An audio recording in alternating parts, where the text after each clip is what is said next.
ఇక మనతో పాటు ఫిరోజ్ ఖాన్ ఏదైతే నాంపల్లి ఎమ్మెల్యే క్యాండిడేట్గా ఉన్నారో దాదాపు 4 సార్లు ఆయన పోటీ చేశారు. అయితే స్వల్ప మెజార్టీతో మన గత ఎన్నికల్లో ఓడిపోయిన నేపథ్యం కనబడ్డది. ఆ ఓటమికి గల కారణాలు ఏంటి? నిజంగా సార్ చెప్పండి. 4 సార్లు మీరు ఎన్నికలలో పోటీ చేశారు. ఇప్పుడు మాత్రం గత స్వల్ప మెజార్టీతోటి ఓటమి పాలయ్యారు. ఈ ఓటమికి గల కారణం ఏంటి? 50% బోకస్ ఓట్లు తీసినాం, 50% అట్లనే ఉన్నది. 1,00,000 బోకస్ ఓట్ల ప్రూఫ్లు ఇచ్చినాం. దాని తర్వాత 50,000 తీసిన 50,000 ఉన్నది. ఆ 50,000 వల్లనే 2,000 ఓట్లతో మనం ఓడిపోయినాం. కానీ election commission of India and CEO Telangana Vikas Raj garu, ఆయనతో పాటు సర్ఫరాజ్ గారు, జిహెచ్ఎంసీ కమిషనర్ రొనాల్డ్ రాజ్ గారు చాలా బాగా పనిచేసినారు. దానికోసమే 50% తీసినారు. ఇంకా అది ఓట్లు తీయాలి. అట్లనే హైదరాబాద్లో 5 లక్షల బోకస్ ఓట్లు ఉన్నాయి. నాంపల్లిలో 1,00,000 ఉంటే హైదరాబాద్ ఎంపీ దానిలో 5 లక్షలు ఉన్నాయి. ఇవాళ నేను రేవంత్ రెడ్డి గారితో ఆ పాయింట్ మీద నేను కలవడానికి వచ్చిన.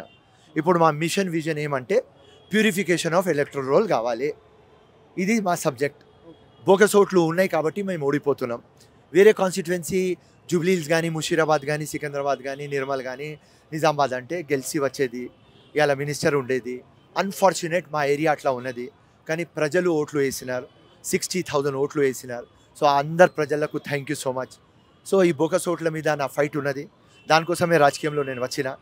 లాస్ట్ టైం కూడా చెప్పిన, ఫర్ విక్టరీ రాలేదు, హిస్టరీ కోసం వచ్చిన, విప్లవం కోసం వచ్చిన, మార్పు కోసం వచ్చిన.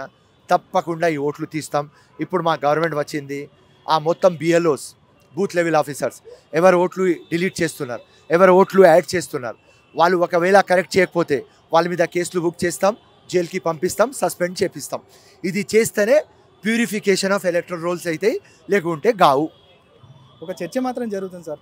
ఎమ్మెల్సీ కాబోతున్నారు ఫిరోజ్ ఖాన్ అంటూ ఒక చర్చ జరుగుతూ ఉంది. ఎమ్మెల్సీ కాబోతున్నారా, లేదు మినిస్టర్ కాబోతున్నారా? ఏంటి మీ అధిష్టానం ముందు ఉంచిన చర్చ ఏంటి? ఏదైనా అధిష్టానం ముందు మీరు ఏమైనా ఈ చర్చను తెర మీదకి తీసుకొచ్చారా? ఢిల్లీ పోయినాం, రాహుల్ గాంధీ ఇడిసేసి అందరితో కలిసినాం, చెప్పినాం ఈ కోటా కాదు, ఆ కోటా కాదు. అన్ఫార్చునేట్ ఓడిపోయినాం. ఓడిపోయిన తర్వాత చాలా బాధతో వస్తున్నాం. మాకు సిస్టంలో పెట్టండి. జీవితం అంకితం చేస్తాం కాబట్టి మొత్తం కమిట్మెంట్తో ఉన్నాం. సిస్టంలో ఉంటే ప్రజలకి మేలు అవుతుంది. కాంగ్రెస్కి ఇంకా రివైవ్ చేస్తాం. గ్రాస్ రూట్ దాకా పోతాం. ఎక్కడ మనకు ఓట్లు రాలేదు అక్కడ ఓట్లు తీసుకువస్తాం. పబ్లిక్స్లో మా గవర్నమెంట్ స్కీమ్లు తీసుకొని పోతాం. అకౌంటబిలిటీ, ట్రాన్స్పరెన్సీ చూపిస్తాం. దానికోసం మాకు ఇవ్వాలి మీరు అని చెప్తే తప్పకుండా మేము ఇస్తామని నాకు వాళ్ళు చెప్పినారు.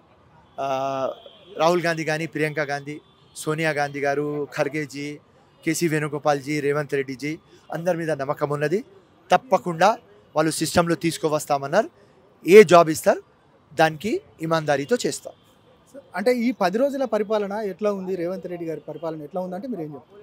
జబర్దస్త్ ఉన్నది. నేను ఫస్టే చెప్పిన, ఎప్పుడు రేవంత్ రెడ్డి ఒక డిఫరెంట్ మ్యాన్ అండ్ వచ్చిన తర్వాత ఒక ల్యాండ్ మార్క్ సీఎం లాగా పేరు వస్తుంది అని. ఇప్పుడు మనం ఇండియాలో చూస్తే మమతా బెనర్జీ, అరవింద్ కేజ్రీవాల్, అట్లనే రేవంత్ రెడ్డి ఒక పేరు వచ్చేస్తుంది త్రూ అవుట్ ఇండియా. ఎందుకంటే ఆయన కామన్ మ్యాన్. మైండ్ హై ఉన్నది కానీ కామన్ మ్యాన్ నేచర్ ఉన్నది. సో ఆ కామన్ మ్యాన్ నేచర్తో ఏమున్నది అంటే పబ్లిక్తో టచ్ కావాలి, పబ్లిక్తో ఇంటరాక్షన్ ఉండాలి, పబ్లిక్కి ఏదైనా కష్టం ఉంటే నేను ఉండాలి. ఆ కమిట్మెంట్తో, ఆ మైండ్ సెట్తో ఉన్నారు. అట్లాంటి సీఎం రావాలి అంటే తెలంగాణకి అదృష్టం. పాత సీఎం కలవడు, మనకు చెప్తాడు మీరు ఢిల్లీ పోవాలి, ఢిల్లీ పోవాలి. అవరాన్న పొద్దుగాల ఢిల్లీ పోతే సాయంత్రం కలుస్తాం.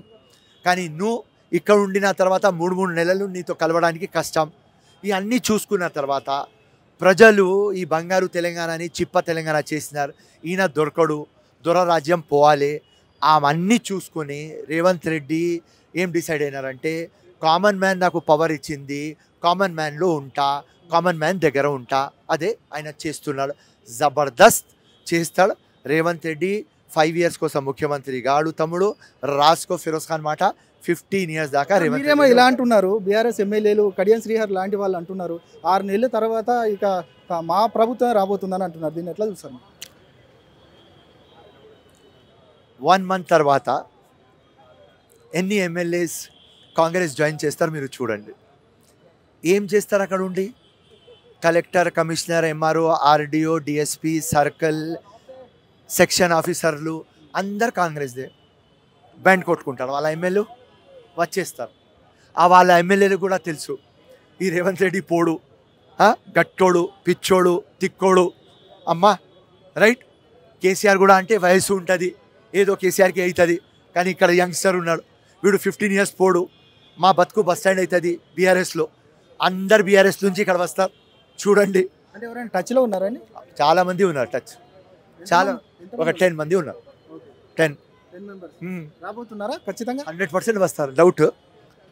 సంక్రాంతి అయిపోతుంది, ఆషాఢ మాసం పోతుంది, వచ్చేస్తారు అందరు. ఇక ఫిరోజ్ ఖాన్ భవిష్యత్ కార్యాచరణ ఎట్లా ఉండబోతుంది కాంగ్రెస్లో? ఫిరోజ్ ఖాన్ 24/7 పని చేస్తాడు అంతే.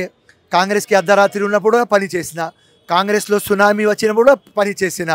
అందరికంటే ఎక్కువ ధర్నాలు ఎవరు చేస్తారు? Firoz Khan. Protest Firoz Khan, public gathering Firoz Khan, కేసులు ఎవరి మీద వచ్చినాయి ఫిరోజ్ ఖాన్, జైళ్ళకు ఎవరు పోయినారు ఫిరోజ్ ఖాన్. సో ఫిరోజ్ ఖాన్ ఒక సోల్జర్. పని చేస్తూనే ఉంటాం. అర్ధరాత్రి ఉన్నది కాంగ్రెస్కి, పని చేస్తాం. ఇలా వెళ్తురు వచ్చింది, పని చేస్తాం. Public public public, development development development, Congress Congress Congress, Revanth Revanth Revanth, అంతే. ఇది మొత్తానికి ఫిరోజ్ ఖాన్ చెప్తా ఉన్నారు. ఖచ్చితంగా బీఆర్ఎస్ ఎమ్మెల్యేలే మాకు టచ్లో ఉన్నారు. 10 మంది ఖచ్చితంగా సంక్రాంతి లోపు మా పార్టీలోకి రాబోతున్నారంటూ కూడా ఒక సంచలన వ్యాఖ్యలు చేశారు.